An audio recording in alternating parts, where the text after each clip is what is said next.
એક દેશ એક ચૂંટણીને લઈને બની રહ્યા છે। મોદી સરકારે વન નેશન વન ઇલેક્શનના બિલને મંજૂરી આપી છે। સૂત્રો મુજબ સરકાર આગામી સપ્તાહમાં જ સંસદમાં બિલ રજૂ કરી શકે છે। જો કે સૌથી પહેલા જેપીસી કમિટી બનાવવામાં આવશે અને તમામ પક્ષોના સૂચનો લેવામાં આવશે। આખરે આ બિલ સંસદમાં લાવવામાં આવશે અને તેને પસાર કરાશે। જો કે આ પહેલા રામનાથ કોવિંદની સમિતિએ વન નેશન વન ઇલેક્શન સંબંધિત પોતાનો રિપોર્ટ સરકારને સોંપ્યો હતો।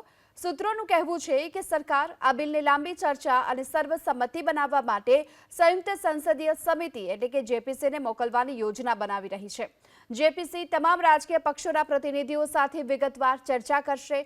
આ પ્રસ્તાવ પર સામૂહિક સર્વસંમતિની જરૂરિયાત પર ભાર મૂકશે। જો કે હાલમાં દેશના અલગ અલગ રાજ્યોમાં અલગ અલગ સમયે ચૂંટણી યોજાય છે અને આ બિલ કાયદો બન્યા બાદ દેશમાં એક સાથે ચૂંટણી કરાવવાની તૈયારીઓ પણ કરવામાં આવી રહી છે। તો કેન્દ્રીય મંત્રીમંડળ કે જેમને હાલ એ વન નેશન વન ઇલેક્શન બિલને સર્વસંમતિથી હવે રજૂ થાય તેવી શક્યતા છે। એક દેશ એક ચૂંટણીને લઈને આ સૌથી મહત્વના સમાચાર।